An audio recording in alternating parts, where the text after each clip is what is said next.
prioritize their own agenda over their students' education. That's what's happening here. He is prioritizing his obsession with Taylor Swift over these students' education. When students challenge these biased views, they are often dismissed or graded unfairly. Remember that. I'm trying to keep it cool while I'm hovering for the kiss. 'Cause I've been eating you like old-fashioned orange slice. Sweet like that. All right, let's talk about philosophy. Yes, you heard it right. Philosophy. Not philosophy, but the philosophies of Taylor Swift. Now, we've heard of Plato.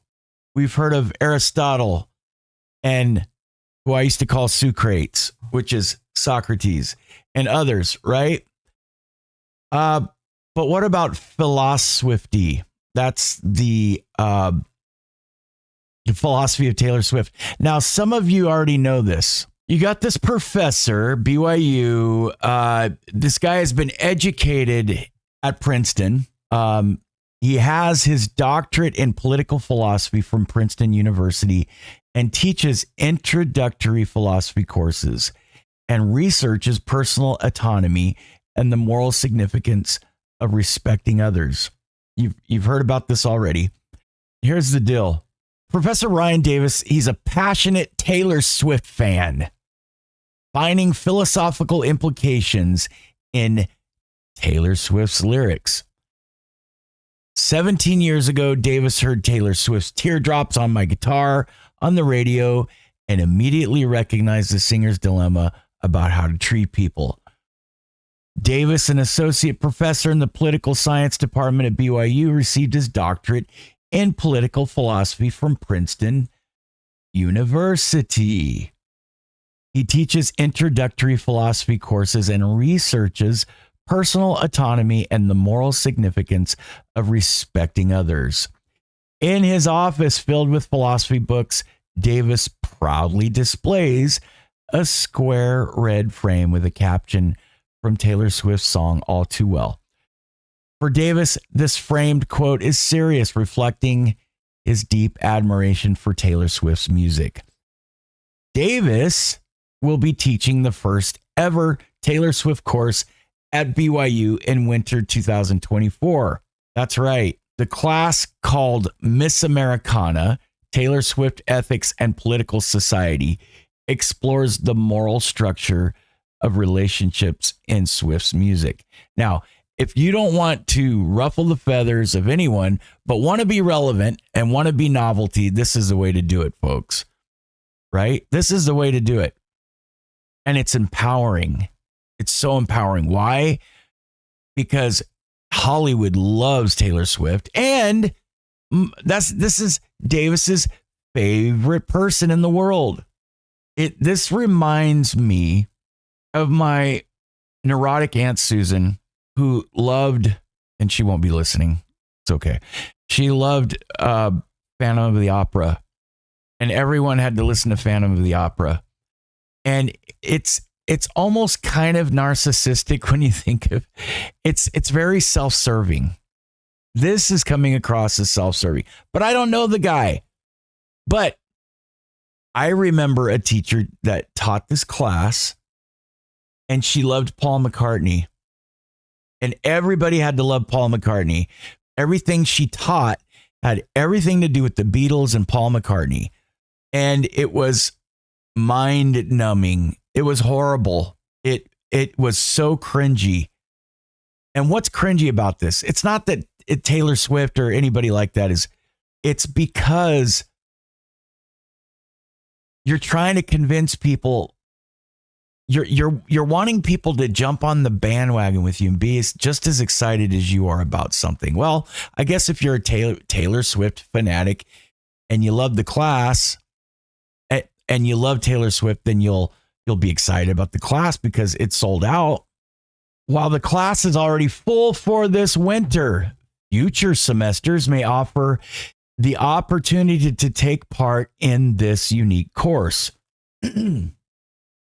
Now, according to Professor Davis, a lot of Taylor Swift's songs are autobiographical, and they focus on the ethics of relationships and how to treat others. That's not a bad thing. Davis's interest in Taylor Swift's music has also impacted his relationship with his younger sister, Brianne Lindner, who is also a Swiftie. They grew closer while listening to Swift in the car together. So do you understand what this is turning into? This is somebody, and we all have people like this in our lives. They've got a hobby. They've got a niche. They've got something that they're deeply interested in, maybe interested in to the point of being obsessed with it. And they want you to be with them on this journey in life, whatever they're interested in. And the most horrible thing you could ever go through is to have a teacher or to be taking a class where the teacher or the professor is forcing I'm not even talking about a narrative. I'm talking about a method of how you need to learn things in life.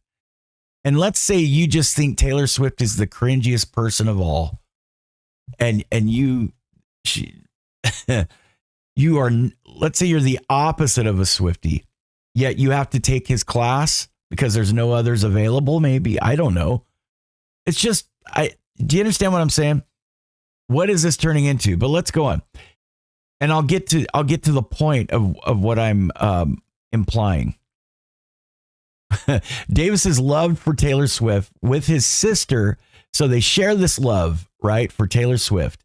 Davis and Lindner, he and his sister, attended multiple concerts on the Eras tour, even dressing up as characters from Swift's Delicate music video for one of the shows. According to Lindner, Davis is a thoughtful and contemplative concert goer, connecting with the lyrics in his own unique way. Now, why am I bringing this up? Why am I reading about him and his sister? Are you seeing how obsessed he is with Davis and wants to push this on everyone else? Davis's obsession with Taylor Swift has surprised some of his colleagues, who initially found it unexpected given his analytical nature. Folks, I'm going to say this, and some of you might disagree with me. You find this a lot among lefties, well, let me rephrase that. You find this a lot amongst very self-centered people, and you find a lot of self-centered people in the lefty field. I know that's biased for me to say that, but I believe it because this is an obsession. Davis's ability to interpret philosophical consequences of Swift's music has sparked interest in his colleagues like Quinn Mecham, who have become fans themselves. Mecham sees a unique connection between Taylor Swift's storytelling and Davis's ability to interpret the philosophical implications within those stories. Now, I wanted to kind of show you a little bit about who this guy was and what he's all about before I get to what I'm about to tell you here, my conclusion. A lot of students, including myself, if you've been to college, you've been to high school, you come across, and like I was saying before, and you encounter biased professors or teachers. These professors, especially when it comes to philosophy. So I guess you could possibly say that the moral or the title of this is about biased philosophy professors, because that's the worst biased professor in my book, I think, that you can encounter. You see, these professors claim to teach critical thinking, but often impose their personal beliefs onto their students like this. This biased philosophy stifles open discussion, preventing students from exploring diverse perspectives, including not being a fan of Taylor Swift. Now, a lot of people are getting into this class because they need it. They have to have it, I'm sure. I don't know a lot about it. I might be wrong there, but if they do need it and they have to have it, then they have to tolerate this teacher's biasness and this teacher's obsession over an iconic musician like Taylor Swift. So without exposure to different viewpoints, these students who are having to endure this painful stuff, they're not receiving a well-rounded education because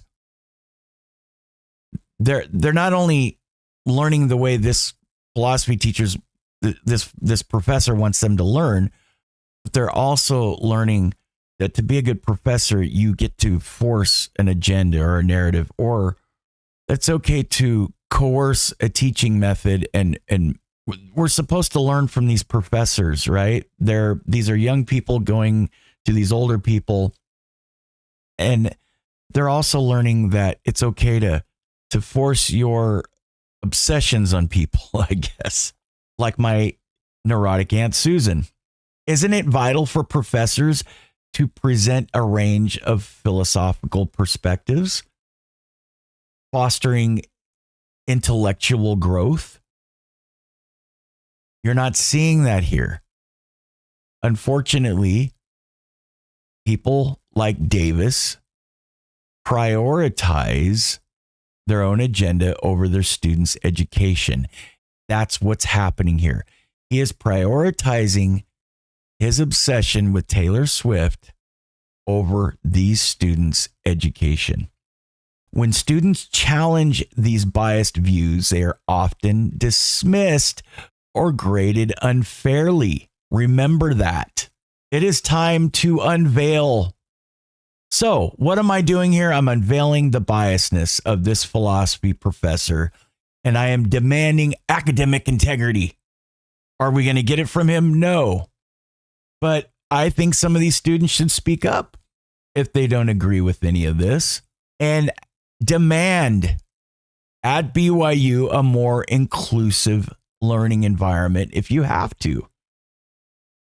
I don't know all the ins and outs on this, but I don't think this is healthy. If we're going to encourage critical analysis, especially at our Brigham Young University, and open dialogue, then let's start by uncovering the truth that this is not the way to teach philosophy.